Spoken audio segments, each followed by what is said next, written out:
Hola, buenas tardes a todos. ¿Cómo van? Vamos a comenzar la tercera sesión, segunda sesión del seminario, tercera si incluimos la maravillosa conferencia que Catherine impartió ayer. Creo que todos hemos estado en las tres sesiones. Esta sesión, un poco pensando en el ágora, ¿se escucha atrás? En el ágora también involucra un tipo de dinámica distinta, un espacio más abierto, un tono un tanto más informal si se quiere, pero nos gustaba también como para establecer como otro punto de conversación. Entonces, obviamente también al final va a haber un espacio de preguntas y respuestas. Yo nada más quisiera presentarles rápido a Laide Lucero Rodríguez, también del Comité Estudiantil de la Cátedra, quien va a dar unas breves palabras antes de pasar con la charla de hoy de Catherine. Entonces, muchas gracias a todos nuevamente por estar aquí, bienvenidos. Hola, buenos días, buenas tardes. Es realmente un placer para mí y para mis compañeros del Comité Estudiantil de la Cátedra de Estudiantes del Posgrado de Filosofía, pues darles la bienvenida a esta tercera jornada de la visita de la profesora Catherine Malabou a la Ciudad de México y a nuestra universidad.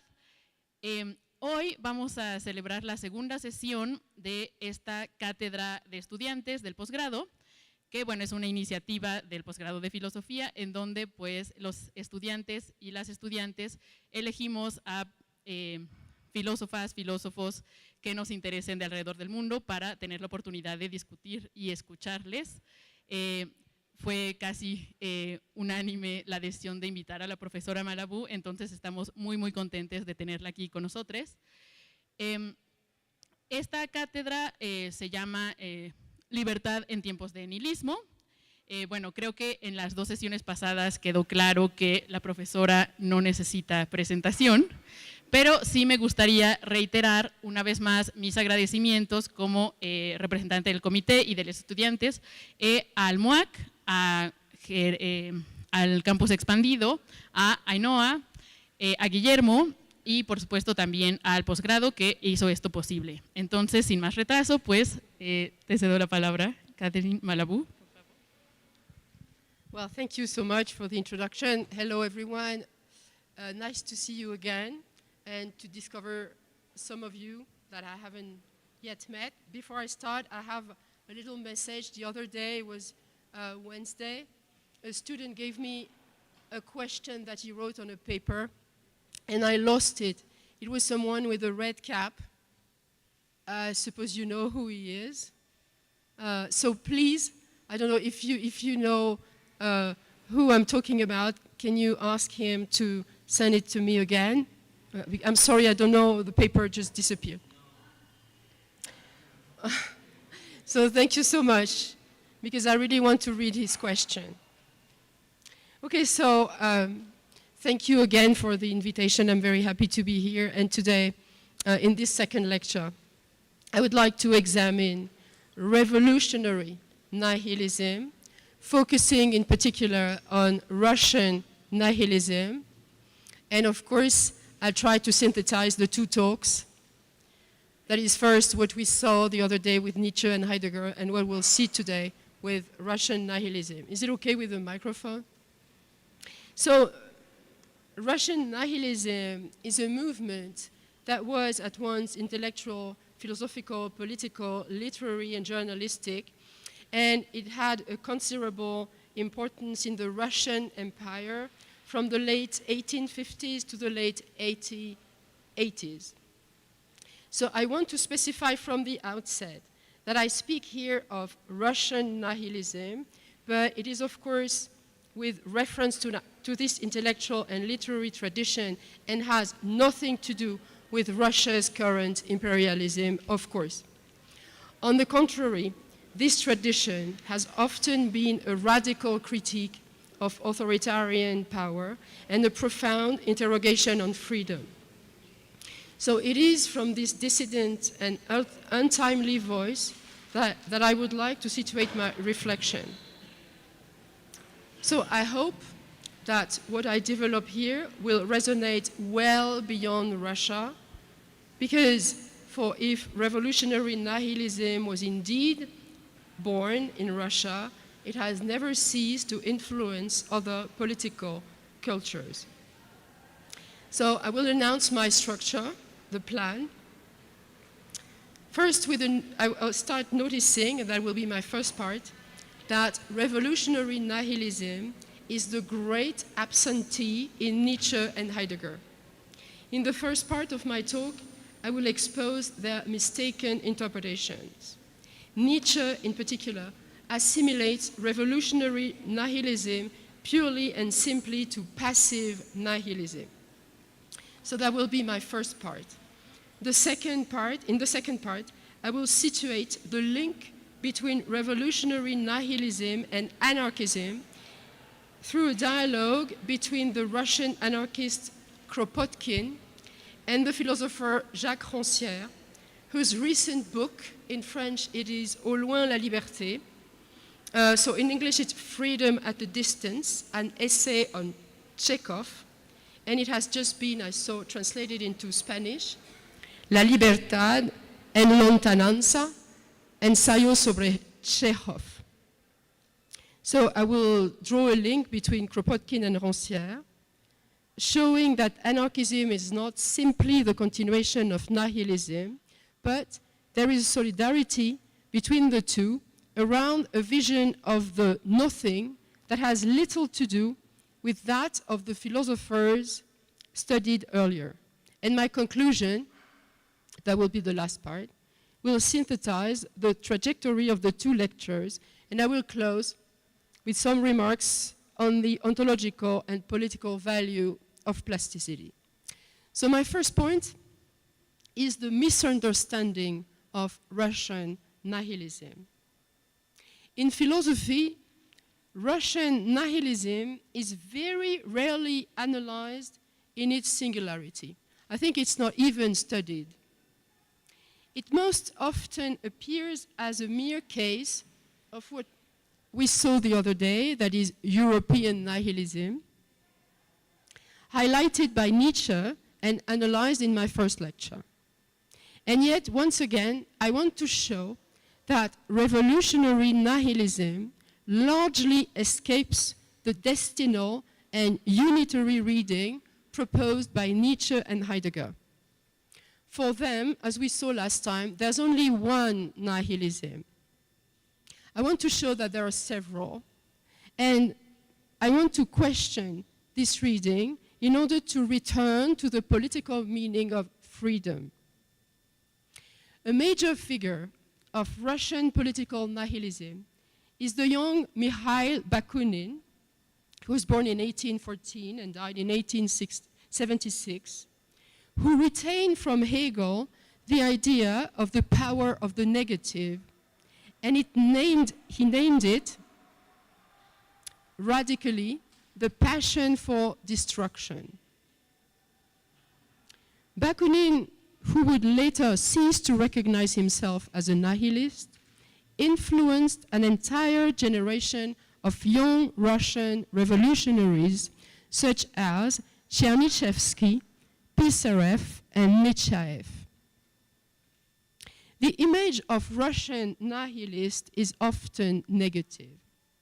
The first person who used that word in Russia, nihilist, is Turgenev, who popularized the name in his novel called Fathers and Sons from 1862. In this novel, there's a character called Bazarov, and Bazarov is the nihilist. So I quote an excerpt, it's on your handout. We act in virtue of what we recognize as useful, says Bazarov. In our time, the most useful thing is negation. Therefore, we deny. Everything? Everything. I see, interrupted Pavel Petrovich. Being thoroughly convinced of all this, you have decided to confine yourself to insulting? Exactly. And that is called nihilism? Yes, that is called nihilism. repeated Bazarov with, this time, marked insolence. So you see the passion for negation. In Turgenev's pen, the word nihilist is, of course, an accusation. It's very negative. Because, as you can see in this excerpt, it means simply to deny everything to the point of absurdity. After Fathers and Sons, another great novel would denounce Russian nihilism and its devastating self-destructive effects. It is Dostoevsky's novel called Demons or The Possessed, depending on the translation, from 1871. In the novel, the main character is called Kirillov, and this character wants to commit suicide in order to affirm his freedom and prove the vanity of the being of the world, given that God does not exist. So I put some quotes from Kirillov on the handout. He says, "The whole planet with everything on it is nothing but madness," or "The whole planet is nothing but a lie and rests on a lie and a stupid mockery." And his famous question, "What is the good of living?" became the standardized version of nihilism. But Dostoevsky as well considered nihilism very negatively. That's why Nietzsche and Dostoevsky were very close. For Nietzsche, Russian nihilism, as I have said, is just one of the figures of passive nihilism. Nietzsche discovered Dostoevsky with great joy, great amazement in 1887. He was strolling in the streets of Nice in France when he came across, I quote, "a book with an unknown title, signed by an unknown name, opened by chance on a stall, and instinct suddenly speaks, 'One of your kin is here.'" This is what he recounts in a letter to Peter Gast. You see, Nietzsche says, "He's my family. This man, this writer, I don't know the name, but he's one of us." The book Nietzsche discovered was not The Possessed, but the Notes from the Underground, in which a young nihilist expresses it himself. Quote, "Let everything be destroyed. Everything, everything. I need peace, and for that I would give the whole world for a kopeck. If I were given the choice between tea and humanity, I would choose tea. Do you understand? Oh, I know. I'm a scoundrel, a pig, a selfish man, a coward." So Nietzsche was so happy when he discovered Dostoevsky because, of course, he recognized himself in this description, nihilism. So, of course, for him, Nietzsche saw a kind of positive value in nihilism, because nihilism is a critique of traditional moral and religious value. And he wrote in the Nachlass, that is the posthumous writing, Nietzsche writes, "The decisive thing, i.e. the cause of nihilism, is skepticism towards morality." So for Nietzsche, there was something positive in Russian nihilism. Nevertheless, he also detected in it, just like Dostoevsky, something cynical, something dissolvent, something passive, very linked with resentment and what he calls ascetic ideals. And in a fragment of the Antichrist, paragraph 58, he writes, "The Christian and the anarchist," because for Nietzsche, he very often confuses both, the nihilist and the anarchist. "The Christian and the anarchist, both are decadents. Both are incapable of any act that is not disintegrating, poisonous, degenerating, blood-sucking. Both have an instinct of mortal hatred of everything that stands up and is great and has durability and promises life a future. The Christian and the nihilist, they rhyme in German and they do more than rhyme. In German, Christian is christlich and nihilist is nihilistisch. So they rhyme and more than rhyme. So Christianity and nihilism for Nietzsche share a destructive, revolutionary political aspect. Both fight for celestial life, another world, a paradise, and in that sense they are similar. You remember the critique of the suprasensible, the absence of point of view I was talking about the other day. For Nietzsche, nihilism and anarchism are one kind of this ideal that we can look at the universal without any point of view. Nevertheless, many historians and anarchist thinkers have rejected this vision of Russian nihilism. In particular, a very interesting woman historian, Ruth Kinna, she's British. She has written a lot on the history of anarchism. And this is what she writes, quote, "In political thought, Nietzsche is often credited with nihilism's conceptual invention. Nietzsche scholars agree neither about the extent to which he extended or reversed a tradition of thinking, nor about nihilism's political, philosophical, or epistemological implications. There is also a strong consensus that Nietzsche's concept was shaped by Dostoevsky's critique of the nihilist types.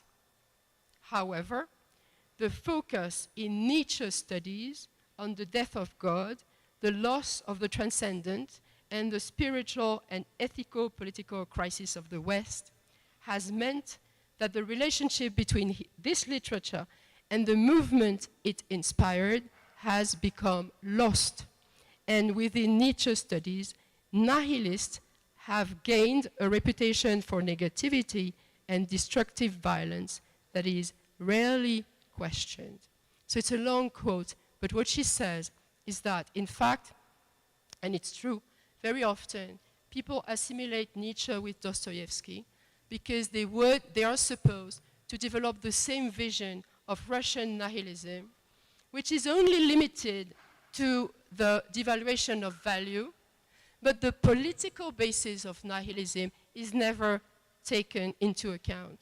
She says it's totally separated from the basis of the movement. The same, and it's true that if you have read Deleuze, which you have, of course, the Nietzsche, Deleuze is extremely negative vis-à-vis nihilism.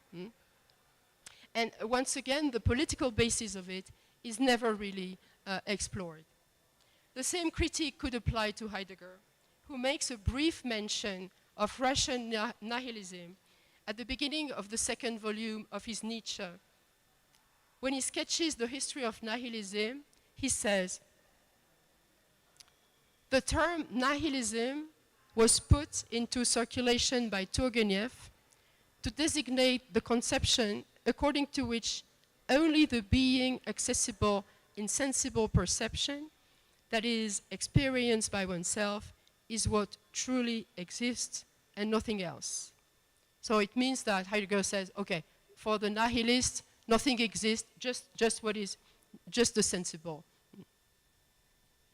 And he does nothing to correct Nietzsche's vision, but rather justifies it. And he himself, Heidegger, quotes Dostoevsky's. More precisely, the preface, Dostoevsky has a speech on Pushkin, and Heidegger quotes it.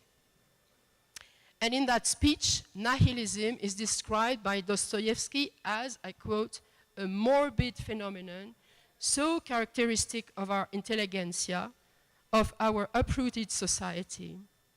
Pushkin knew how to paint the type of the negativist man of our Russia, the man who finds no rest, who can never come to terms with anything that exists, who does not believe in his native soil or its forces, who, in the end, denies Russia and denies himself. This is enough for Heidegger and Nietzsche to assimilate Russian nihilism with Western nihilism, what the other day we call European nihilism. Nothing original, nothing interesting, one and the same nihilism in Europe and in Russia. And once again, it can be summarized by the famous God is dead and nothing more. So to summarize this first moment, Russian nihilism is presented either as a kind of pessimism leading to self-denial and denegation of a morbid spirit, or as a metaphysics of negativity, like a kind of degenerated Hegelianism. Nihilists are most often, as we see in Dostoevsky, portrayed as young radical intellectuals claiming to instruct the people and to wage against the autocratic power of the tsars. But in every case, nihilism has no consistency. It is nothing. It cannot sustain itself as a serious political movement.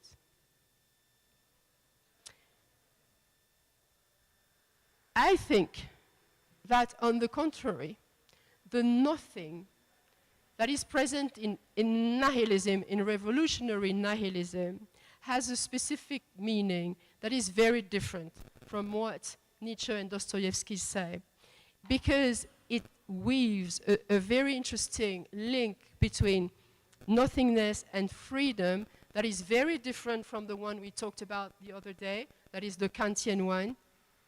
And this is what I want to explore now.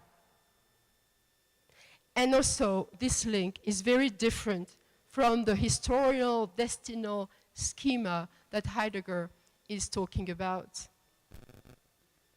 So this is now my second point. I'm sorry, I just pour me some water.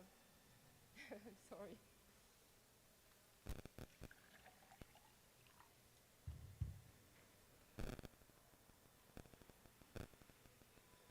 So the second point is yes, of course, the meaning of this nihilism, and my second point is called the struggle against servitude.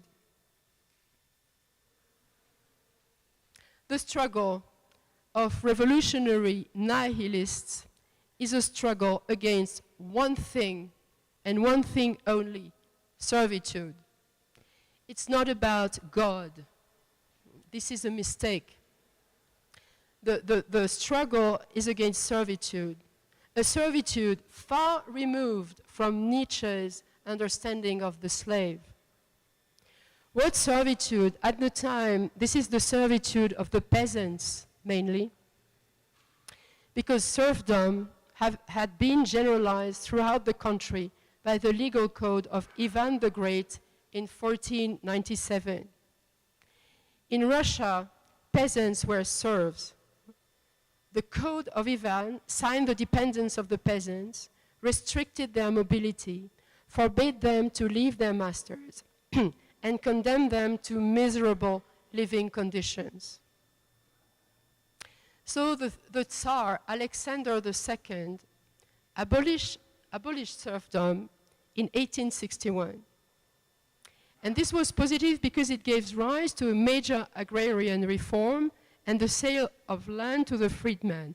But despite this, the reform had limited impact, as we see precisely in Turgenev's novel Fathers and Son.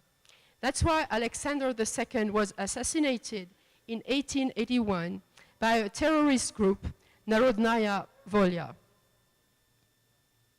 In his memoirs, entitled Memoirs of a Revolutionist, Kropotkin, the great anarchist thinker, devotes several passages to the nihilists and emphasizes the importance of their struggle to emancipate the peasants, in particular through literacy and consciousness raising. Because what the nihilists were doing in Russia, they were wandering in the countryside and talking to the peasants and learning them how to read and write and to access class consciousness in order to raise against the power of the lords. So Kropotkin writes, I put two quotes on my handouts. And of course, Kropotkin directly assimilates nihilism with anarchism. He says nihilism is the ancestor of anarchism, which doesn't mean that they are the same, because anarchism is a transformation of nihilism, but they are linked. And this is what he says. At that time, a formidable movement was developing among the cultivated Russian youth. Serfdom had been abolished, but during the 250 years that serfdom lasted, a whole series of habits had been born. Habits of domestic slavery, of outward contempt for the individual personality, of despotism on the part of fathers, and of hypocritical submission on the part of women, sons, and daughters. At the beginning of the century, domestic despotism reigned everywhere in Europe in a high degree, as the writing of Thackeray and Dickens testify, but nowhere had this tyranny taken such considerable development as in Russia. The whole of Russian life, in the family, in relations between chiefs and subordinates, between officers and soldiers, employers and employees, bore its imprint. A whole world of habits and ways of thinking, prejudices, moral cowardice, of customs engendered by an idle life had little by little been formed. Even the best men of that period paid a heavy tribute to these products of the serfdom period. So Kropotkin is a genius, is a marvelous writer and a great, great geographer and philosopher. And what he says is that we should not even limit the action of the nihilists to their fight for peasants, but for fights against all forms of domination, domestic, gender, military, etc., etc. Another excerpt, we naturally spoke often of the necessity of a political agitation against our absolute government. We already noticed that the mass of peasants was driven toward an irremediable and inevitable ruin by the senseless taxes which crushed it, and by the even more senseless sale of their cattle when it was a question of covering arrears of taxation. We, visionaries, already foresaw the complete ruin of a whole population, ruin which in central Russia took on a frightening extension, and of which the government itself no longer dared make a mystery. We knew how Russia was being plundered on all sides in the most scandalous way. We therefore acted in accordance with the old adage that liberty is still the wisest remedy against the temporary inconveniences of liberty. And here you have the word, this very subtle distinction in English between freedom and liberty. Liberty having a more political content than freedom. And in fact, what Kropotkin says is that, of course, liberty has its drawbacks. It can be violent, but at the same time, it is the only remedy against servitude. So I think that Kropotkin situated very well what it was at stake in nihilism at the time, which was the fight for liberty, understood as the end of domination. So it's not at all, as you can see, freedom as a categorical imperative. It's freedom or liberty. I will use freedom, but I ask you to hear both freedom and liberty. It's freedom as exit from servitude, from prison, from obscuranticism, from poverty, ignorance, which afflicted not only the peasants, but also the workers and all the population. A freedom that has very little to do with the categorical imperative. So it's not the same nothingness. It is not the same nothingness as the one we saw the other day, that is the absence of perspective, but I will come back or the void opened by freedom. I'll come back to the difference between the two nothingness. It is at that point of my talk that I would like to mention Jacques Rancière's small book, Au loin la liberté, Libertad in lontananza, which is, it's short, but it's a reading of Chekhov. And it's entirely about this meaning of freedom. What is interesting in Rancière's book is that he does not present freedom or liberty and the exit from servitude in the mode of a program. It offers no manifesto, no promise of bright tomorrows.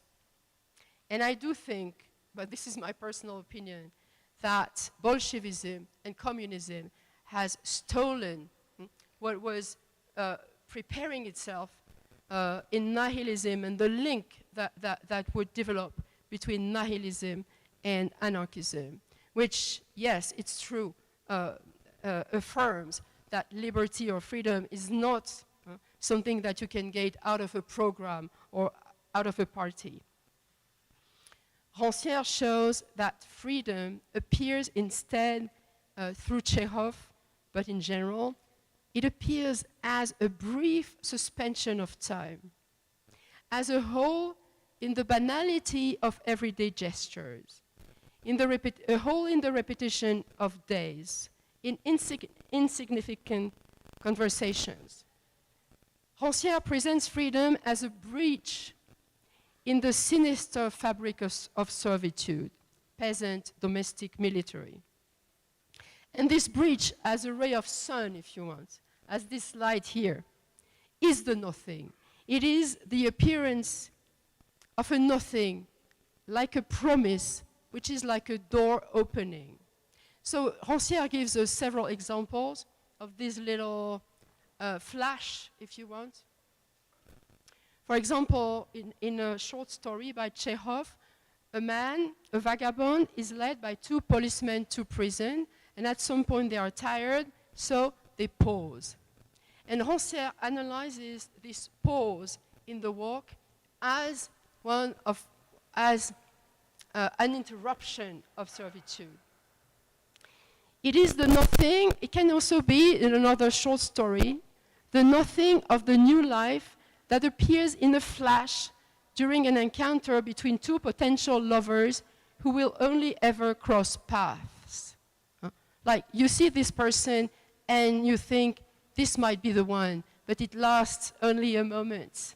And Rancière insists on that, and he says, this is where freedom is, or the promise of another life for the peasants of the steppe, for the soldier, for the young girl, for the married woman. It is the nothing of another way of feeling. And I read this passage, which is on your handout. This is my translation. There is no other reason for servitude than servitude itself.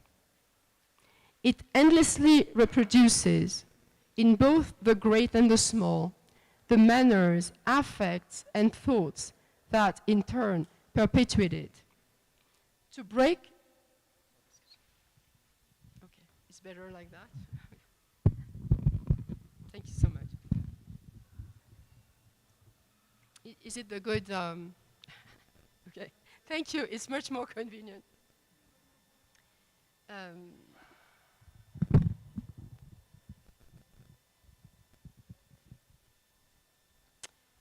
So yes, there's no other reason for servitude than servitude itself. It endlessly reproduces, in both the great and the small, the manners, affects, and thoughts that in turn perpetuate it. To break the circle, to form men capable of turning the call of the new life into reality, one must first change the ways of feeling. This is the revolution of affect to which the writer devotes himself. For that, he must narrate and modulate misfortune otherwise by mingling its accents with those of the distant core. So the distant call is that ray of light I was talking about a moment ago. This is the only way to break the circle of servitude. And this is a nothing, because this call for another life is empty. But in this nothing lies the possibility of a beyond of servitude, not once again announced or claimed or programmed, but simply left in the state of a flash. This is precisely what Rancière calls freedom at a distance. It's very fragile. It's almost imperceptible. It is letting the sun pass through when the thread of domination frays. This is not, contrary to Nietzsche, the nothing of resentment, of cynicism, of sovereignty. It is not the standpoint of the absence of standpoint. And this is something very difficult to explain, because servitude, when Rancière says there's no other reason for servitude than servitude itself, it's true that servitude has no perspective. Servitude is an absence of perspective because you can't see anything. But it's not the absence of perspective that Nietzsche talks about, because servitude is trying to find a perspective, but this perspective is nothing but a ray of light. So it's a desire for perspective within the absence of perspective, but it is a totally different economy of perspective and absence of perspective than the one we were talking about the other day. This pause, this void, this nothing, is that of a freedom, Rancière says, situated at a distance which cannot be measured, but which cannot either not be sought to be measured. We try to measure it, but this absence of perspective is at the same time a quest for perspective. And what perspective? Getting out of servitude. Here, nihilism is paradoxically, as I said, very close to anarchism, because anarchism is also a refusal to inscribe freedom within finality, teleology, or a master plan. Anarchism has always borne this tension, how to affirm freedom without reducing it to a project, to an already programmed future. How to leave room for an experience that destroys hierarchies without immediately producing new structures of domination. Anarchism is not a program to be applied, but a space to be kept open, an interval where servitude loses its obviousness. In the book I wrote on anarchism, I tried to analyze the nothing in anarchism as what I call the non-governable. What does I mean by non-governable, which is the other of servitude? I contrast the non-governable with the ungovernable. The ungovernable designates every act, revolt, contestation, or mode of being, undisciplined, rebellious, that confronts and challenges the government. The ungovernable does not necessarily tend toward the disappearance of government, but toward its transformation. The ungovernable supposes or presupposes the existence of government. The non-governable, by contrast, is what totally escapes government. It is what is unconcerned by it, alien to it. It is a form of resistance per se, not against. This mode of being alien to government is precisely what anarchists cultivate and what nihilists first tried to bring to light. Every living being, adult, even adult, not only children, and including animals, including plants, has a non-governable dimension. One can negotiate with the ungovernable. Faced with revolts, protest, civil disobedience, a government may respond in two ways, either by negotiating and perhaps consenting to a change of policy, but the non-governable, for its part, can only be sent to jail, eliminated, or smashed. No negotiation with it is ever possible. And that's the force of nihilism. We don't negotiate. Again, the non-governable refers to that which remain radically foreign to command and obedience, like meaning servitude, for both individuals and communities. The non-governable is the absolute other of servitude. It is the great challenge of anarchism to try to isolate and acknowledge the non-governable. The non-governable is neither the opposite nor the contradiction of the logic of government. It is the mark of its impossibility. The anarchist critique of government is not a prejudice. It is not based on the idea that governing is bad, but that governing is not possible outside servitude. And of course, reading this line that leads from nihilist to anarchist is directly Russian, but not European. Because Kropotkin defined himself as a non-European Russian. We tend to forget, and Nietzsche is the first to forget, that Russians are, of course, that can be Western Russian, but also Eastern Russians. And Kropotkin spent his time in Siberia. And this is where he discovered the principle of mutual aid when he observed animals, which he recounts in his masterpiece called precisely Mutual Aid. Anarchism rests on the ideas and practices of mutual aid, cooperation, solidarity, and federalism. And these ideas are not strictly European. And indeed, they continue to frighten Western democracies. But these ideas are absolutely global. And that's, in my view, one of the weaknesses of Heidegger's and Nietzsche's vision of nihilism, to limit it, first of all, to a metaphysical nihilism, but also to a geographical one, which is just limited to Europe. For, of course, if the word nihilism is of European origin, we said the other time, nihil, that comes from Latin, so it's European. At the same time, nihilism belongs to all histories of freedom. And I think it resonates also here in Mexico. And it takes a particular accent here that I can see anywhere. We're talking of the mural yesterday, and it resonates for me. In them, the anarchist and revolutionary struggles of the Magon and the Magonistas, and they were very much inspired by the Russian nihilists, in the sense that they refused every established order in order to invent another community.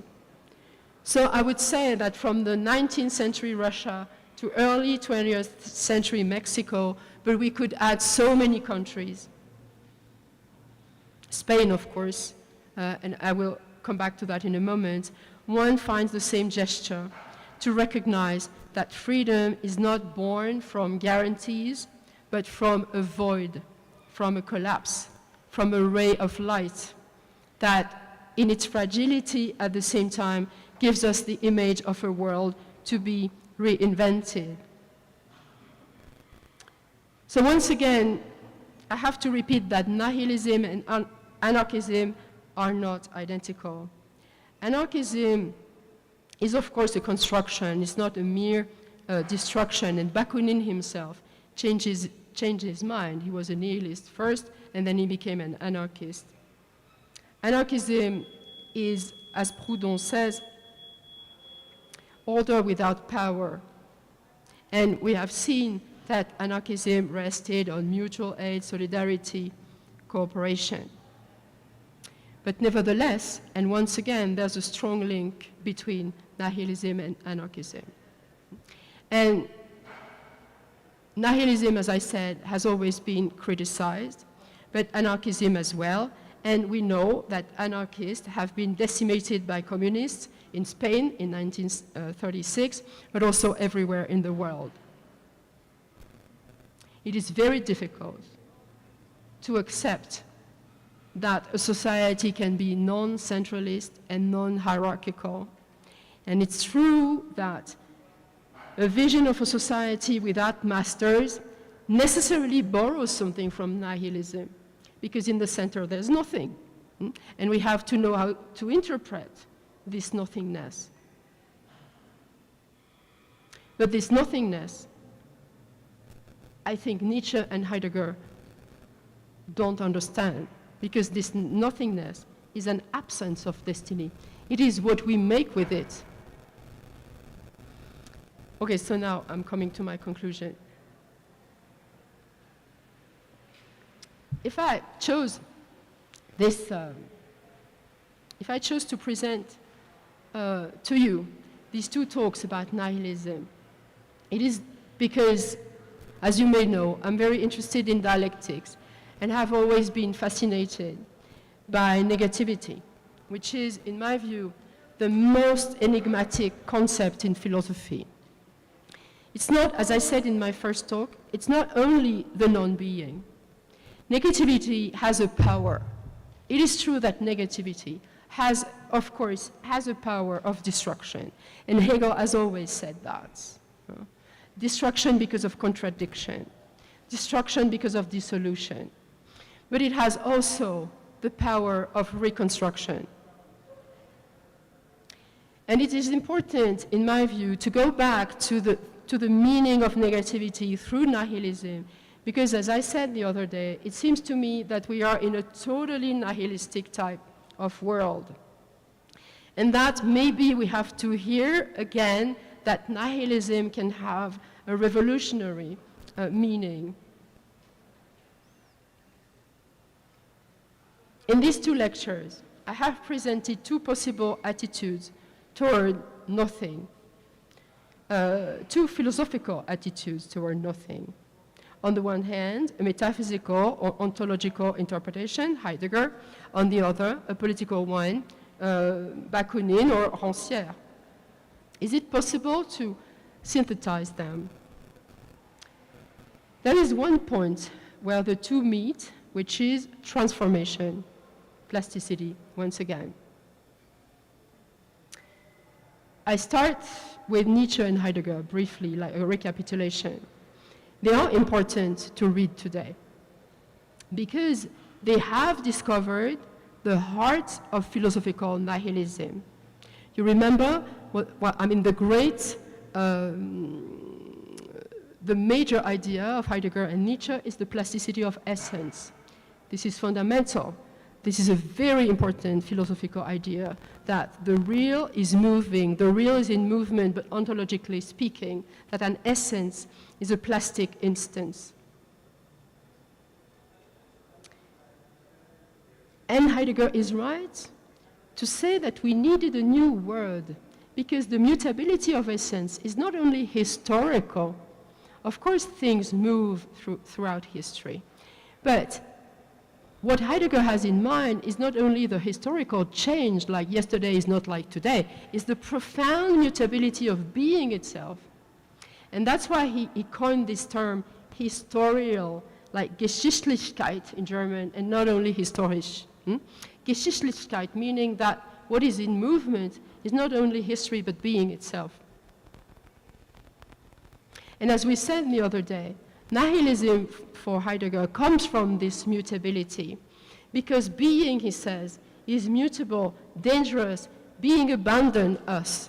And in a way, in other texts, he also says being doesn't care about us.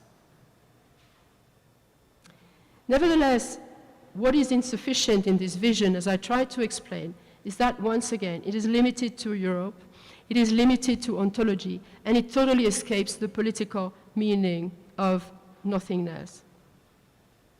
Now I'm coming to politics and Rancière. What is striking and remarkable in Rancière's text is that, in a way, he affirms the contrary to Heidegger, which is that nothing changes. And that is so interesting. This is the political critique of Heidegger. Like you can say that the real is mutable, the real is constantly in movement, the essence is plastic. Yes, but Rancière and other political thinkers say, yes, okay, but politically nothing changes, which is very interesting. So a problem of our time is to understand how come that on the one hand we have the feeling that everything changes constantly, that the essence is mutable, and at the same time politically we remain in servitude. And that's what Rancière in a way opposes Heidegger. Everything changes, nothing changes. Another quote by Rancière, what he called the implacable machine of reproduction. I think this is very powerful, the implacable machine of reproduction.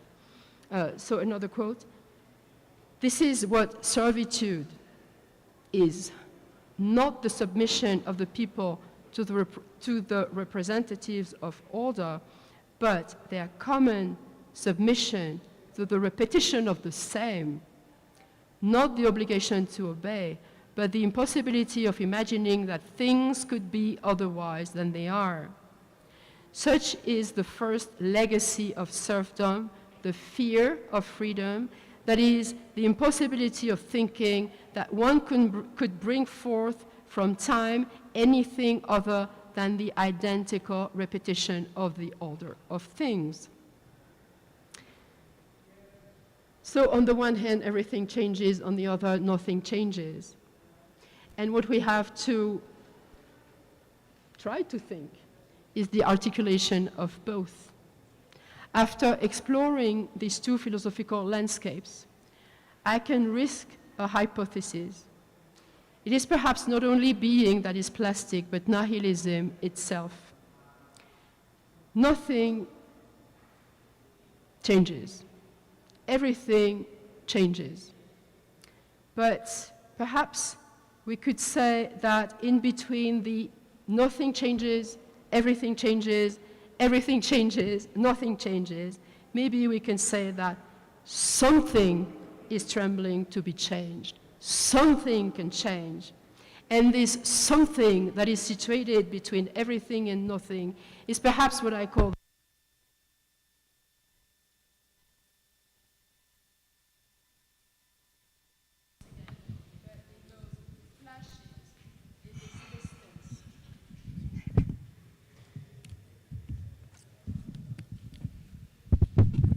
Thank you. Thank you so much. Yes, so I said that between everything and between everything changes, nothing changes, we can just say that something can change. We have to find, the nothingness that is open to us today, that opens in front of us in all this catastrophic nihilistic time in which we are, is that of the flash. And in that sense, I totally agree with Rancière, the flash of something. And perhaps the non-governable is this plasticity of the something, where freedom can take consistency and be shared. Freedom is perhaps the plastic art of wrenching from nothing a common beginning. Thank you.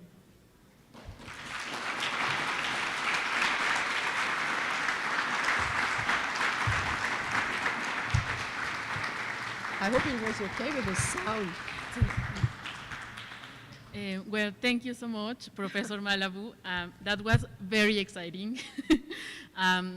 Honestly, I was, since the first lecture, I was very excited for today because I think we have to come back to politics every time we think. Let's start the discussion. If anyone have a question or a comment, you can raise your hands. And you can speak in English or Spanish, and we'll do our best to translate if it's necessary. So here and there and there.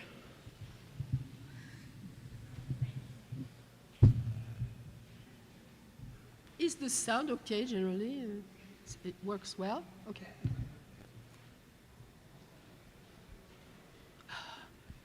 Oh, thanks again for the lecture. And I just wanted to ask your opinion.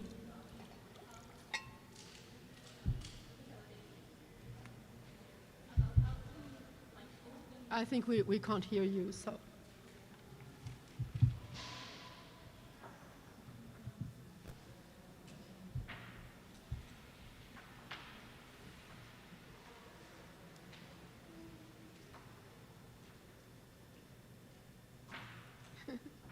Poor. Change the batteries.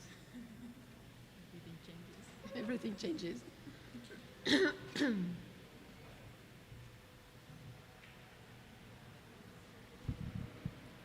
Thanks. I would like to ask your opinion about how to open a space for that, what's beyond that, what you called the non-governable. And I also wanted to ask you if you're familiarized with the work of this German philosopher, Christoph Menke. He has this book, the title of English should be like Theory of Liberation. Like there are a lot of theories of liberation, I know. But I think that what he does in that book, it's really close to what you told us. And it's like sometimes, or it could be complicated. I agree about that, about like making a space for that. That's what's like, I mean, beyond us. But like the program to open that space may be a little bit difficult, and that has some like it has a link maybe with religion a little bit, like what Menke says is that what happened to Moses, like this, to see this, I don't know how to say it in English, but there's this plant that's burning, and that's like a paradox, and like that, facing those kinds of, like, I mean, that's like a symbol for the void, that kind of void, I think, that you also mentioned. But what can we do, like with this, is it about maybe an education of sensibility about something that's linked, for example, to this critique of Adorno in theory of, or, I don't know how to say it in English, this very famous book, like the cultural, you understand maybe. To do anything. That's what Rancière calls this revolution of affect. That in fact, what he's trying to point through his reading of these novels by Chekhov is that precisely what prevents us from being free is that we think we have to do something. And the revolution of affect is just, and in that sense, it's not that far from Heidegger, like a letting be. A letting be, I mean, that we have to be attentive to the pauses, the interruptions, the calls, all these little things that happen even in a day. Like all these rays of light that can be very fugitive and very momentary, but that are like signs, and we don't have to do anything. We just have to open ourselves to them. Because the non-governable is something that is in us like an affect, but this is something that we repress all the time, precisely with everything we think we have to do.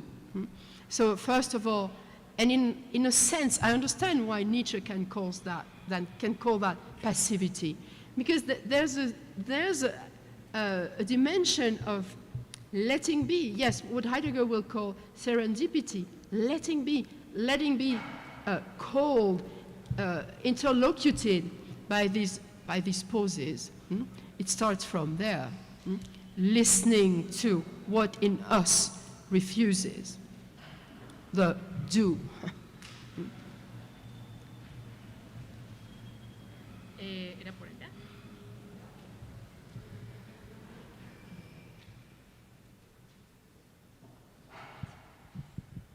Thank you, Catherine, for your talk. I will try to articulate my thought in the best way possible. I was, you were speaking about the Russian nihilism and how they would like to be, the main point about Russian nihilism would be against serfdom, right? And I was wondering, okay, well, then nihilists do not take nihilism seriously because, they want something, let's say. So I remember this thing about Nietzsche in the Genealogy of Morals says that one would want nothing before not wanting nothing, right? Like one would like to want something before not wanting at all, right? And I was, I started thinking. You mentioned this thing about how collapse allows for freedom, right? Nothingness allows for things to light up. It's like the clearing of being, the Lichtung Heidegger talks about.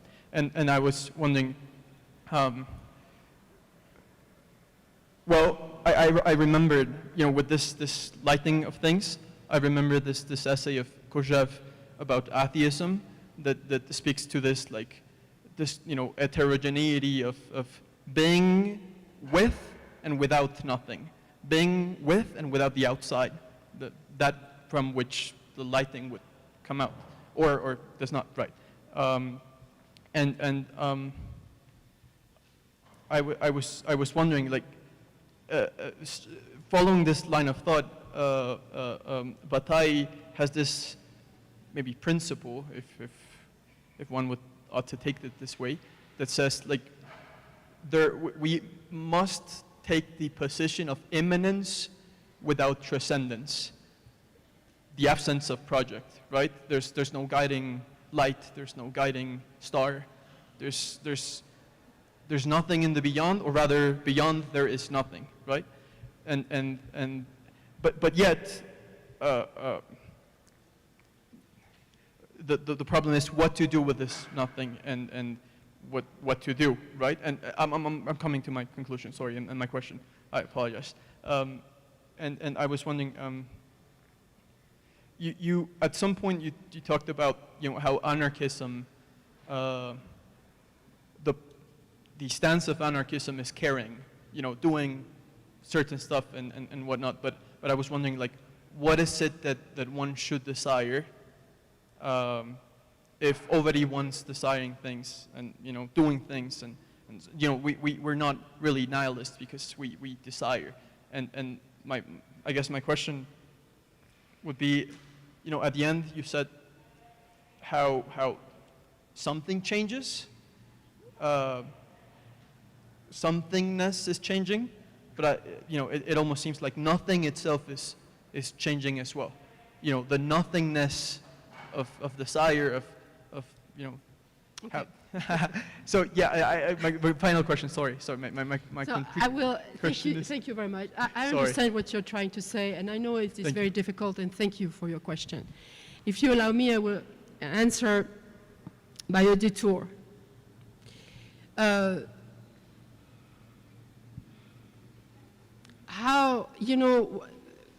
question Rancière is raising is, how can you speak? And this is a problem for us philosophers. I say us philosophers.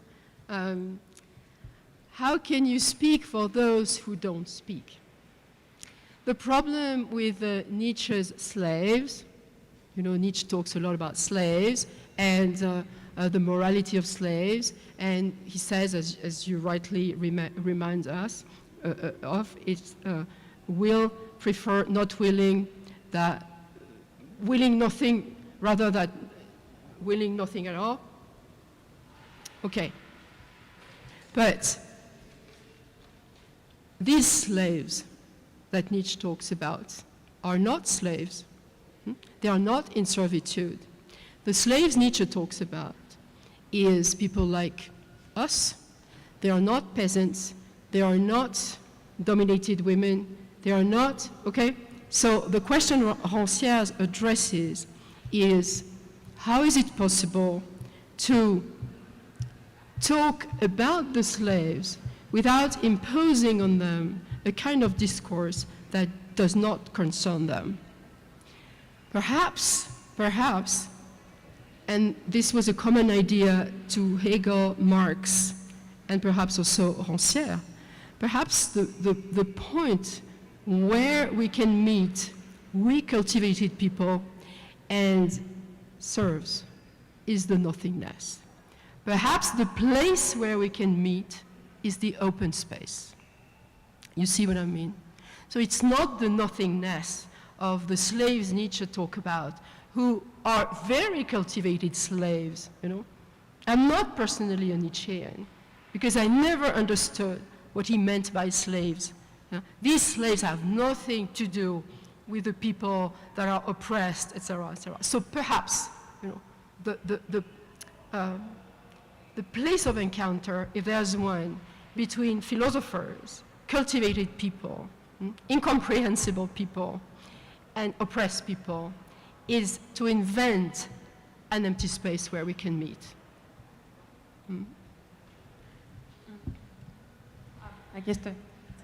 Thank you so much for 3 days of exciting perspectives of nihilism. I have one comment and one question. When you talked about Russian nihilism, I thought that the main difference, maybe for me, and it's very intuitive, that Russian nihilism is very spiritual. And I feel that is kind of inverted religious fanatism in a way, when somebody believes so much that it's like his or her standards are not satisfied, and so they go from 100 to 0. And I feel there's like a certain radicality in this kind of political slash spiritual standings in Russia, and still, even though it seems like it's all lost, but I don't think that it's so. And my question is, we talked about these different kinds of horrifying, monstrous, right-wing nihilists that's visible on political scene, especially, and everywhere. But are there any examples of this kind of positive nihilism? I thought about Bifo Berardi and quit everything, about deserting, the idea of how quitting and not participating, not actively participating in the processes of the world, which are processes of global market, are actually can be the solution. And I thought maybe that can be called some sort of a nihilism, yes, all the way of a contemporary one. Can you please share your thoughts about it? Yes, thank you. Starting with the second part of your question, thank you very much. Absolutely. If I chose this topic, it's because I think that a way of non-participating, a way of staying apart from, for example, voting, or to be to occupy a kind of place that is on the side of everything that happens, necessarily has something to do with nihilism. Well, is it religious? And that also was your question, more or less. This was Nietzsche's critique, that nihilism and religion share something. I mean, you have two versions of that. You can say nihilism is about God is dead, and God is dead is just another form of religion. So this is Dostoevsky and Nietzsche trend, okay? To say God is dead is nothing but another way to affirm that we need a new religion. Then there's also another way to interpret it, very simple, that nihilism is atheism, serious atheism, like the one Marx has written about, or, because what I'm trying to perhaps open is the idea that nothing is nothing. Nothing. It cannot be replaced by anything, because as soon as it is replaced by anything, it's not nothing anymore. So the difficulty that Hegel was the first to address is how can we think of the negative without immediately trying to replace it with something positive.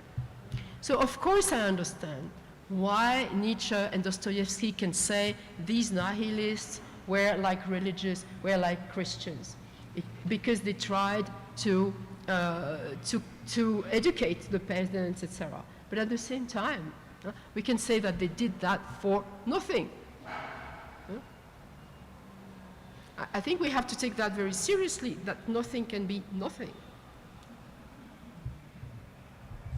¿Quién quiere seguir? Podemos ir allá y de este lado a él y tú por allá, ¿vale? No, pero voy a hacer la pregunta en español. Desde que te he escuchado en estas 3 conferencias, me ha dado la impresión que nos hemos concentrado, por un lado, en Heidegger, Nietzsche, ahora Dostoyevsky, y mencionaste hoy a Flores Magón.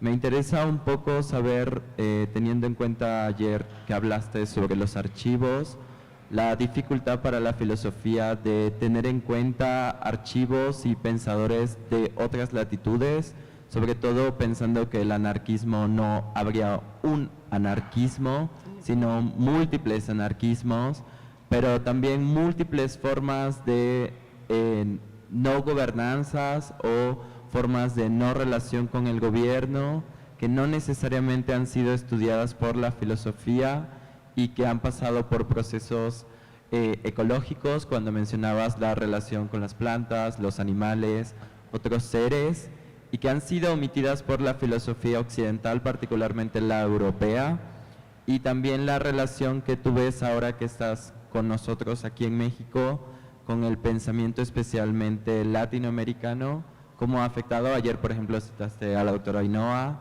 pero también trajiste a Ana Mendieta, que es cubana, y la relación en ese sentido de, tal vez no un pensamiento decolonial, porque eso también sería una implicación actual, sino también los pensamientos ecológicos previos a la teoría decolonial y a la modernidad, la situación del pensamiento indígena. Recuerdo cuando mencionas a Schurman en uno de tus libros, a Rainer Schurman, y su viaje a Latinoamérica, y cómo podríamos entonces, desde tu perspectiva, que comprendo que es una perspectiva filosófica educada en Europa, pero también sabiendo que tú eres argelina, ¿cómo ves la relación filosófica y la tensión filosófica entre las comprensiones del ser y de la libertad, tomando en cuenta los movimientos políticos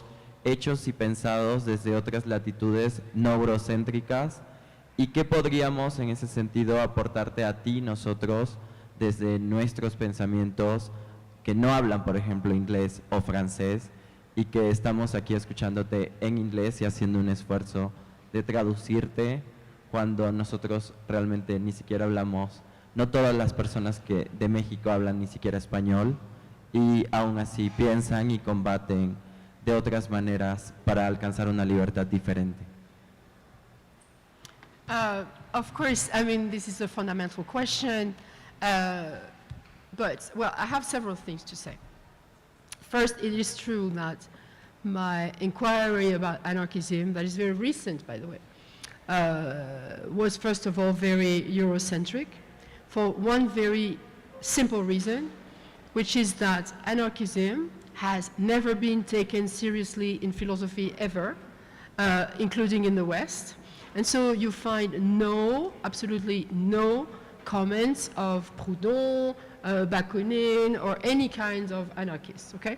So it was interesting for me because I am a Western philosopher, so my first task was to, in a way, deconstruct the refusal of considering anarchism as a serious political theory in the West.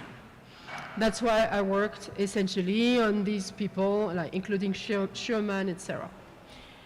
I am totally aware of the fact that there's no one anarchism, but several. I'm in contact with many people, in particular in Kurdistan, with people from the Rojava, women in particular, that are so interesting and that present themselves as anarchists, and they have nothing to do with Heidegger or Nietzsche or whoever.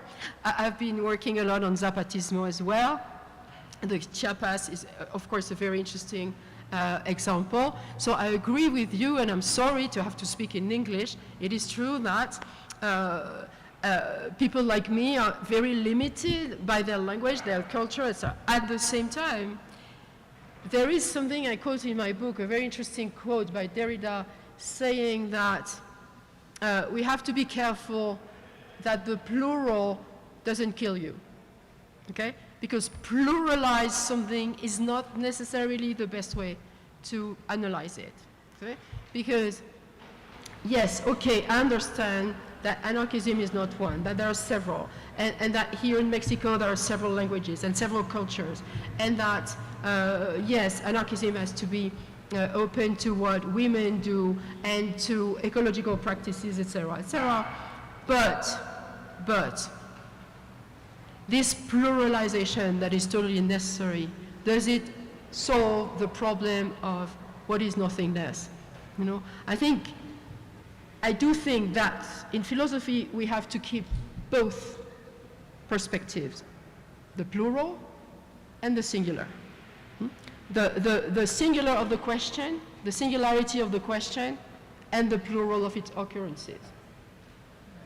Because I'm very doubtful also of all these discourses about decolonization, ecologism, feminism, etc. It's of course necessary, but sometimes I feel lost in them because I'm losing track of the essential question, which is the plasticity of essence.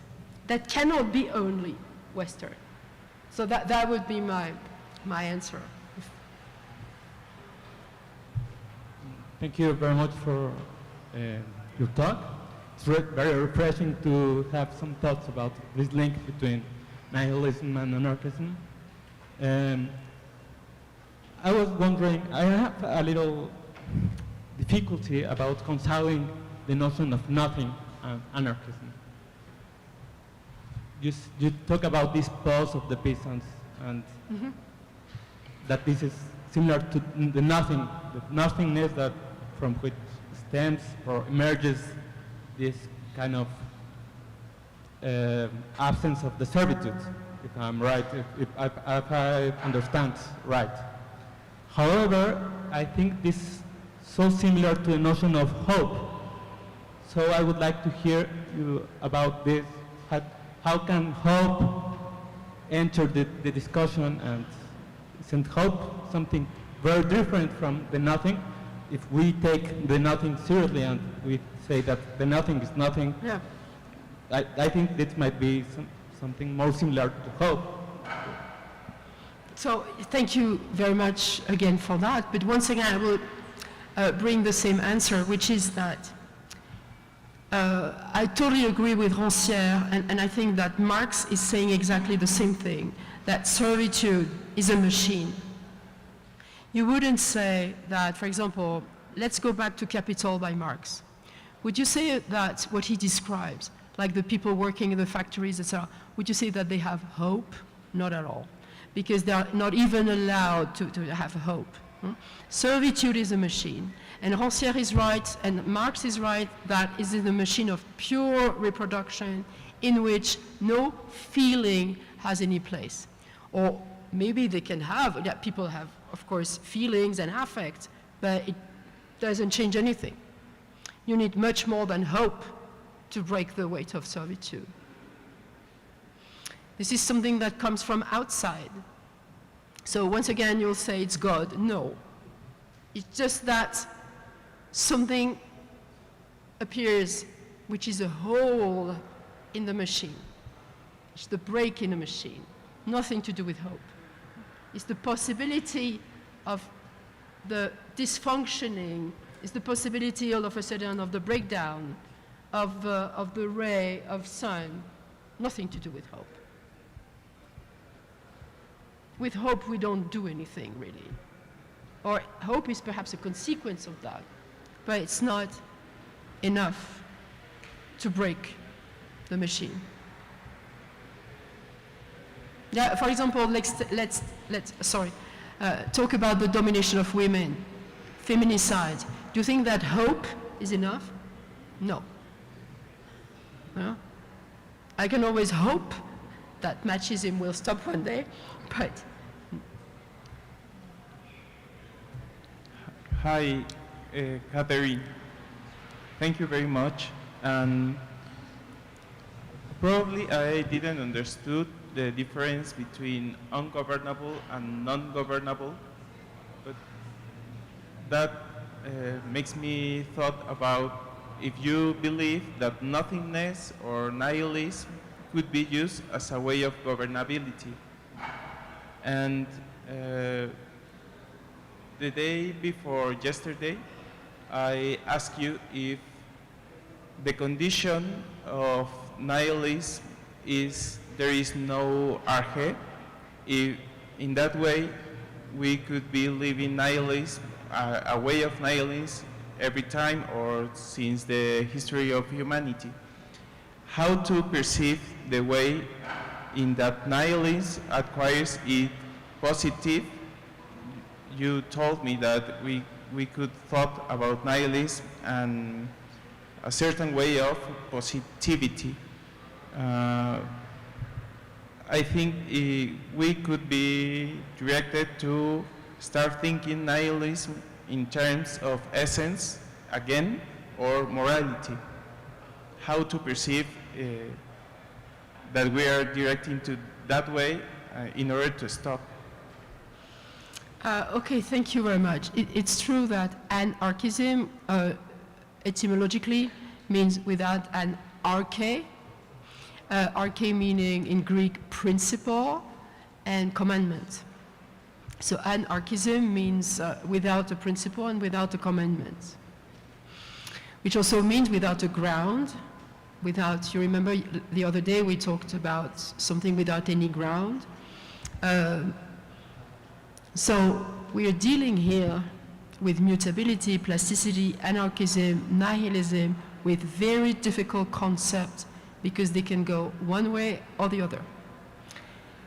Destructive, the absence of ground can allow everything, violence, destruction, neoliberalism pushed to its extreme, the plasticity of essence as well. We are dealing with very ambiguous things.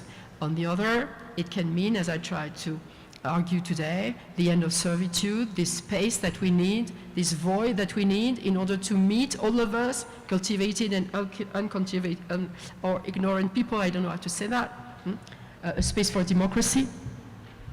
So this is what interests me, philosophically speaking, to walk on a shoestring, so to speak. That is, it's the end of difference. It's the end of black and white. We are moving today on a line that is extremely fragile. And yes, nihilism can be totally governing. It can be, of course, it is dictatorship. Of course, there's no value. You know, the president of Argentina with his chainsaw, this is nihilism, like cut, decapitate. It can also be a space for freedom. And that is, I would like to come to you and present you with a program, with something like, okay, this is what we have to do precisely, this is what we should do, this is a program that we should follow in order not to fall into destructive nihilism. But we don't have that. So we have to move, and this is the challenge of plasticity. We have to move with it. We have to do with the absence of difference, which is that we have to make the difference as we move. I'm sorry, there's nothing else I can tell you. Muy bien, podemos continuar con el compañero que lleva la mano levantada mucho tiempo y seguir quizá contigo y contigo, ¿vale? Sí, perdón. When you were talking about the non-governable, you mentioned something about the impossibility of government, right? So I'm wondering if we can think the non-governable through the Lacanian real, the concept of the real. This is like an ontological incompleteness, and I'm thinking on the way Slavoj Žižek asserts this ontological incompleteness, and more generally, and this is in particular, right, in relation to anarchism, and then more generally to have a word about your ontological view in relation to Dado-Slavoj, as is something that you have mentioned some way or another. Yeah, Zizek said, you're fucking anarchism. He told me. Okay, Good. yeah, consider it. Yes. He doesn't take that seriously. Well, he has a chapter in his last book called Freedom, precisely. You know, he has a book called Freedom that came out recently. And he has a chapter on anarchism. But he doesn't really, he's a communist, as you know, and he's a Marxist, and he believes in the party, in the program. After all, I mean, I respect that. It's, but this is not my, okay, so Lacan. And you're right, because for Zizek, anarchism has to do with the Lacanian real, which is the psychosis dimension of the psyche, which is the real understood as what cannot be symbolized, what resists the symbolic. And in that sense, which is the pure space of trauma, destruction of the psyche, but also destruction of the world. And for Zizek, anarchism is linked, you're right, with the real in the Lacanian sense. I, of course, think this is a very reductive reading for many reasons. First of all, because Lacan, I don't believe in the strict opposition between the real and the symbolic. I think this is it's a dualism that I question. Is it so simple? Is our psyche divided into what can be symbolizable and what can't be? Aren't we always in between the two? So this kind of dialectical economy between the real and the symbolic, it seems to me, escapes Zizek, who's very much into the duality. And second, I think that limiting anarchism to the real in the Lacanian sense is very reactionary. Because anarchism is not the destruction of our order. It's another order. Yeah. But that's very interesting.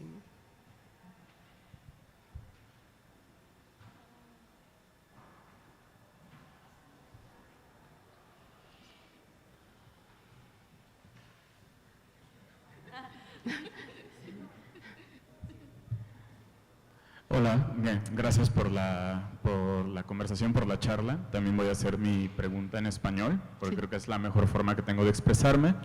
Primero decir que yo, muchas otras personas que han participado, no vengo de un contexto de filosofía, sino de un contexto de ciencia política, relaciones internacionales, activismo y militancia anarquista, en realidad.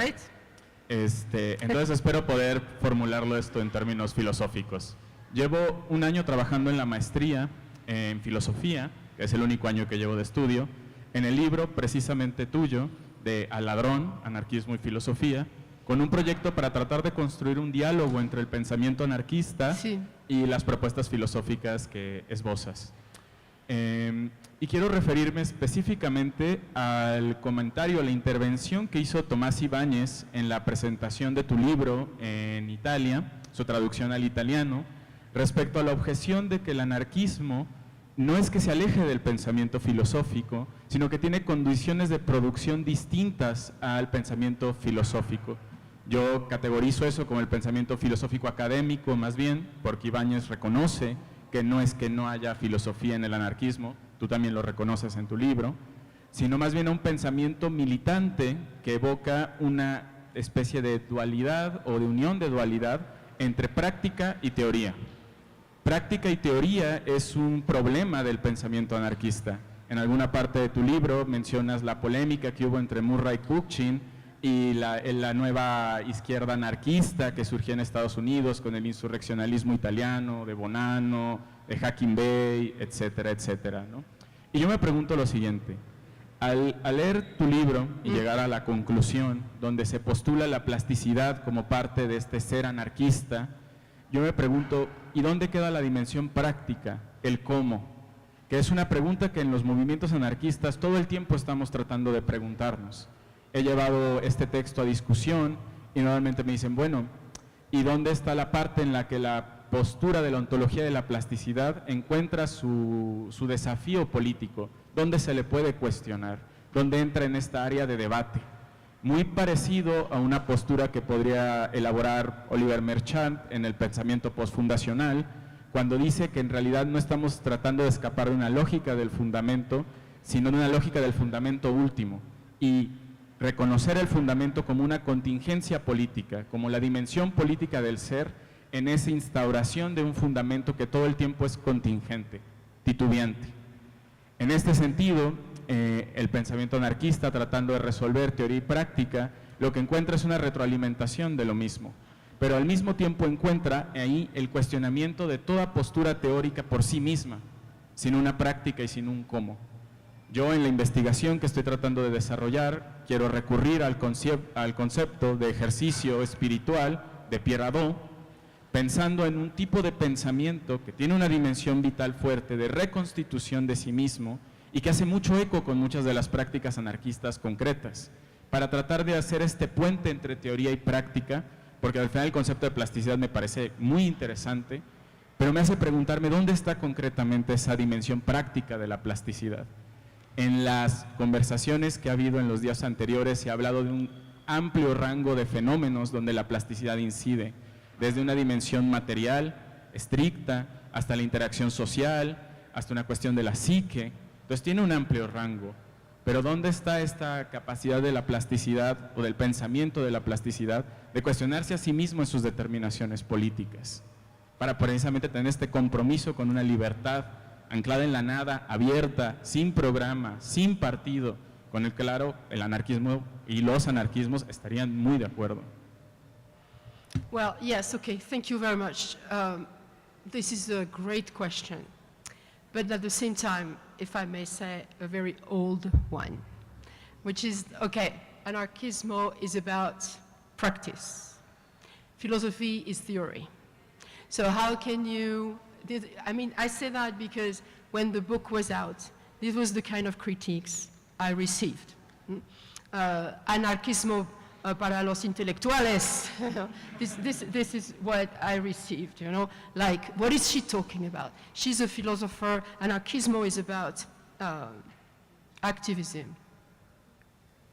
And I know, and when I say that, I totally respect your point of view. This is a great question. What is the practical side of what I am saying, and what is the practical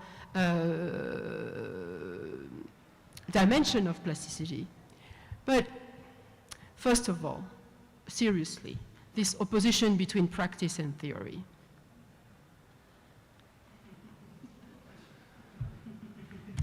How can I say that?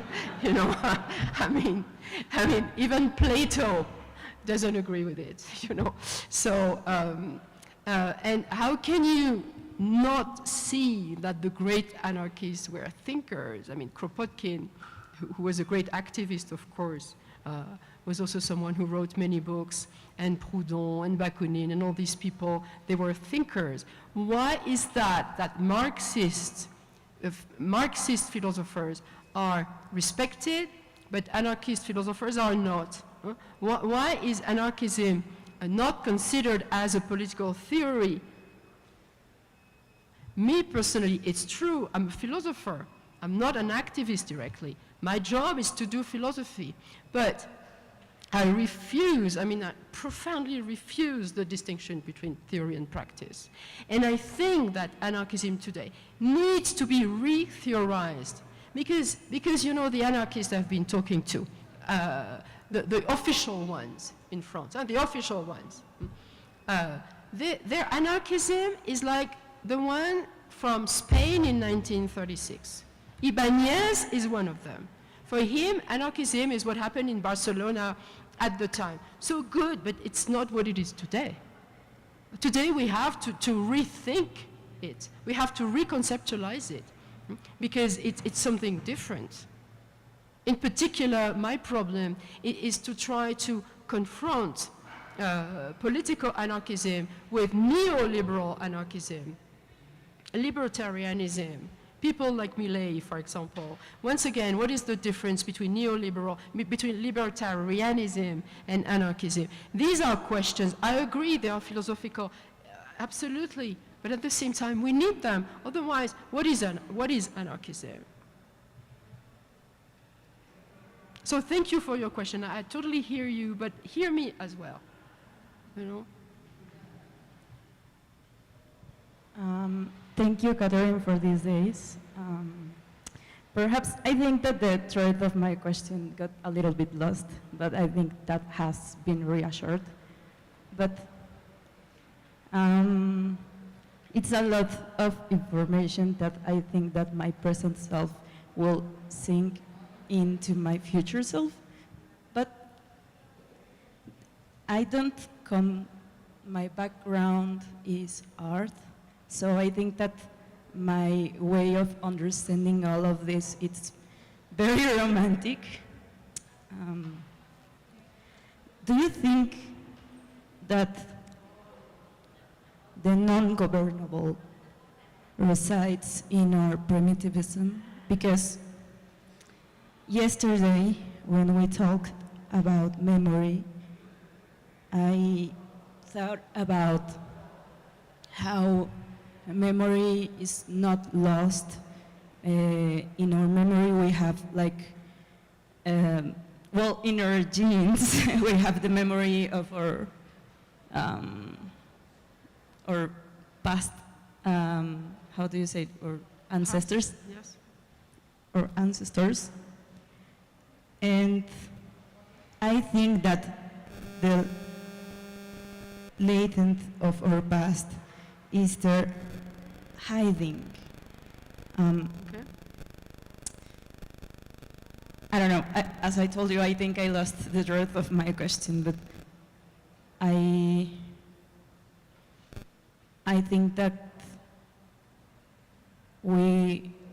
You know, nothingness is also our past. This is where we come from. Yes. And this is where we're going also. Yes, thank you. So I don't know if that was your No, question. I don't know, I think I got lost because I sort of like, I still have No, like but my... It's interesting, yes, we should develop something about nothingness and the past. Yes? Because I think, I don't know, there's a lot of thoughts going on right now in my head. For example, I think about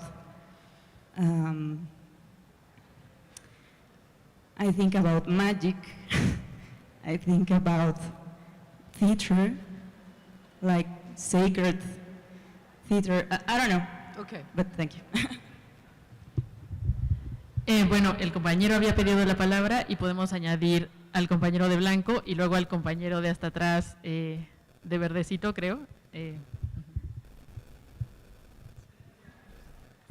Thank you. I would like to ask you about the relationship between the last concept of event and the description you made of freedom that you took from Rancière. So in Difference and Repetition, Deleuze describes freedom not as something that is given and permanent, but rather as an event, as something we actualize when we pass through a certain threshold. So having this in mind, do you think the description Rancière makes of freedom as a fragile flash of light is close or similar to the last event? Or what would be the relationship between Rancière's description and the last event, or differences between them? Do you think the last event might be a useful concept to think and experience the passage between the everything changes and the nothing changes? Yes, super great question, very interesting. You remember when Capitalism and Schizophrenia, the Anti-Oedipus, was published, Foucault said, this is the greatest book against fascism, and that the question today is how to escape fascism. And this is from there that Deleuze develops this idea of the event. So I would say that the question is the same for us today, as to escape fascism. But unfortunately, I don't believe in the sacrality of the event. And I think this is what is interesting in Rancière's analysis, that precisely the distance is not an event. Most of the time, it is even a missed event. For example, when the two lovers, when this man meets this woman, and they have this brief intuition that they could fall in love, but for some reason, I don't remember, they separate. So it's a missed encounter. And I think that maybe we would have rather to think about missed encounters rather than events. But I would need more time, perhaps, to develop. Yes. Thank you. Yeah, thank you for your lecture, Catherine. And so I'm really invested in this thought of plasticity, but in terms of this letting go, the politics of letting go, in the way of the image I have. I don't know if you have thought about it, but the image of maybe Saint Franciscus of Assisi. I don't know if that's well pronounced. Yeah, well, I'm thinking of this because maybe this kind of being able to be moved by the milieu, and also like having this faculty to be really touched. I don't know how to express it, but also this kind of, not only that, but at the same time the ability to not want to, but leave like an effect in the world, and like it's a call for the people around, but not a call, not a direct call, not like a direct call from the agent, but it is a call that is very, very well lived, and I don't know if you have thought about it. A call, excuse me, the end of your sentence, what was it? The call? Que no es como, o sea, que es un llamado vivido, como llamado por la persona, pero no es uno que haga directamente la persona que lo está haciendo. So I like that you quote San Francisco, because you know there are very interesting readings by Agamben. I don't know if you know them. Who I love it. You love it, me too. I love it. Yeah, it's really nice, where precisely Rancière presents religion not at all as a religion, I would say, but as a mode of living, as a way of life, where the call comes from what he calls usage, which is a way to transform your life. This is plasticity, to transform your life into a form of life. The motive of the form of life in Rancière is very important. And the form of life, I think, is a way to fashion the nothingness. And this is what he sees in San Francisco and the birds and the community of monks. And I love that because it's not religion in the ordinary sense of the term. It is a way to, if I may say so, plastify life. Perdón, si se me permite. Se me pasó una parte muy importante de lo que estaba pensando, y es lo que mencionabas ayer de este momento que vivimos de tantas noticias, fake news. Creo que es un momento en el que esta plasticidad de permitirnos como movernos, o sea, sentirnos afectados por el entorno, pero también no perdernos en ese entorno, ¿no? Y no sé si eso te resuena. And what do you think?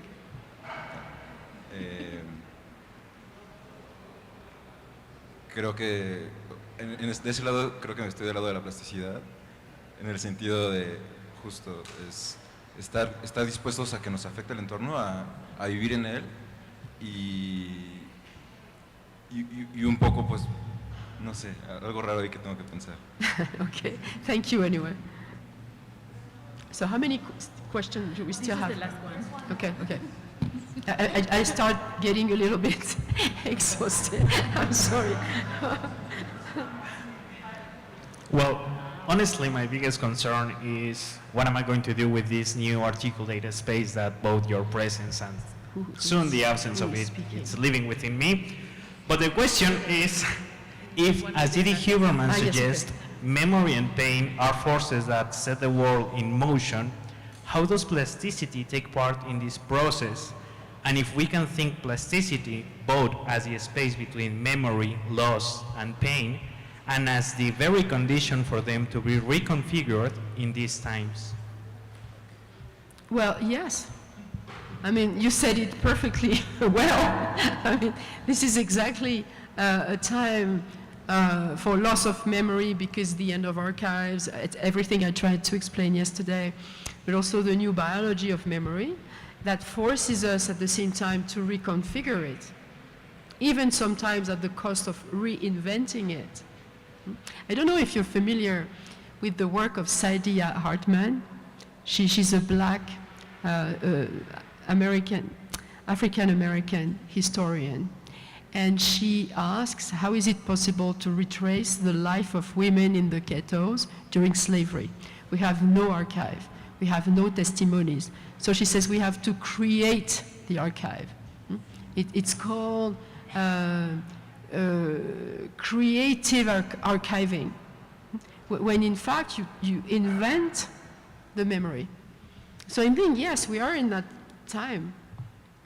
Loss of memory, reconfiguration of memory. Thank you very much. Bueno, por desgracia, ya este es todo el tiempo para ver más preguntas, pero me parece que Rosaura tiene una moción para el público.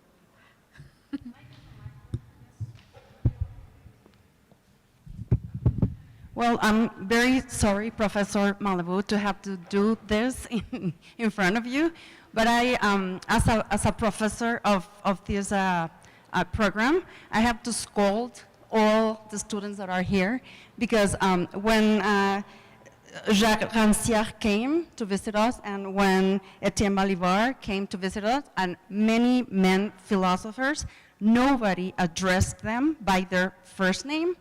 So I'm very sorry. I'm totally okay addressing everybody by their first name, as long as this is equalitarian, and it is not.